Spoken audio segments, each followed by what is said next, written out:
प्रदेश की राजधानी में तेजी से बढ़ती आपराधिक गतिविधियों ने लखनऊ की शांत फिजा में जहर घोल दिया है।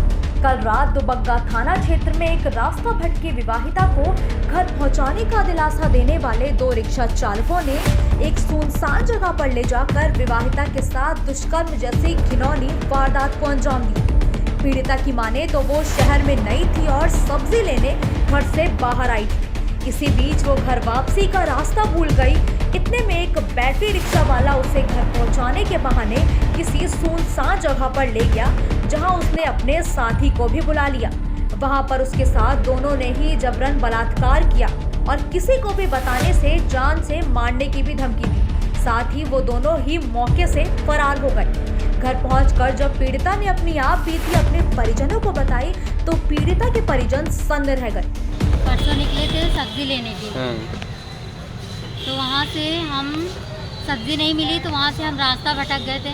रहते हैं मुर्दापुर में, परिधीपुर के आगे मुर्दापुर। अच्छा। तो वहाँ से हम सब्जी लेने के लिए निकले थे, तो हम सब्जी नहीं मिली तो हम रास्ता वहाँ से भटक गए थे। तो चलते चलते हम बालागंज की तरफ पहुँचे थे। हमें ये भी नहीं पता है कि बालागंज में हम हैं, क्योंकि हम इस शहर में नए हैं और हमें जानकारी नहीं है यहाँ पर। फिर उसके बाद वहाँ से एक रिक्शे वाला आया, तो उसने कहा कि जाना कहाँ है आपको, तो हमें पता नहीं था।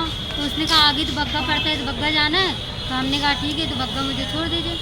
तो उसने जब दुबग्गा छोड़ा तो दुबग्गे पे वहीं रुके थे। तो उसने पूछा कि आपको जाना कहाँ है, तो हमने कहा भाई हम रास्ता भटक गए हैं, हमें याद नहीं है उतना, हम इस शहर में नए हैं। तो उसने कहा अच्छा ठीक है, तुम्हारे मियाँ का नंबर है, तुम्हारे आदमी का नंबर है। तो हमने कहा भाई नंबर तो है।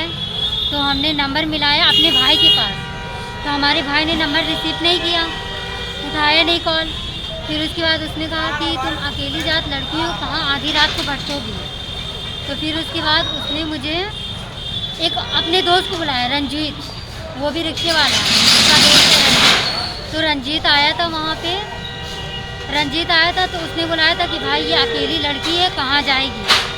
तो उसने मुझे, रंजीत ने मेरी हेल्प की थी, वहाँ एक आंटी के घर पे उसके बाद में हुआ क्या, आप ये बताइए। हमारे साथ एक जंगल में हमें ले गया था, वहाँ पे हमारे साथ कुछ हरकतें की, बलात्कार किया हमारा। कितने लोग मिलते थे? 2 लोग थे, लेकिन एक लोगों ने किया हमारे साथ। क्या नाम था उसका? उसका नाम है रंजीत, जो जिसने अभी किया? बंद है। जिसने किया था? आपने तहरीर दी है दुबग्गा पे? हाँ, तहरीर दी है, 3 बार लिखी है। अच्छा, तो अब क्या हुआ उसमें? उसमें सुनवाई नहीं हो रही है। सुनवाई नहीं हो रही है? नहीं हो रही है। क्या बताएं इंस्पेक्टर साहब? इंस्पेक्टर साहब यही कह रहे हैं, बस एप्लीकेशन लिखो, एप्लीकेशन लिखो। कौन सा थाना है? दुबग्गा। दुबग्गा थाना। हाँ। इस घटना पर इलाके की डीसीपी राजेश कुमार श्रीवास्तव ने बताया कि इस मामले में पुलिस बेहद सतर्कता बरत रही है। इसमें एक आरोपी को गिरफ्तार भी कर लिया गया है और दूसरे की तलाश में पुलिस लगातार दबिश दे रही है। अगर रास्ता बताने के नाम पर राजधानी में बलात्कार किए जाएंगे तो अपराध मुक्त प्रदेश का सपना शायद कभी हकीकत नहीं बन पाएगा। रीडर टाइम संवाददाता मनोज शर्मा की एक्सक्लूसिव रिपोर्ट।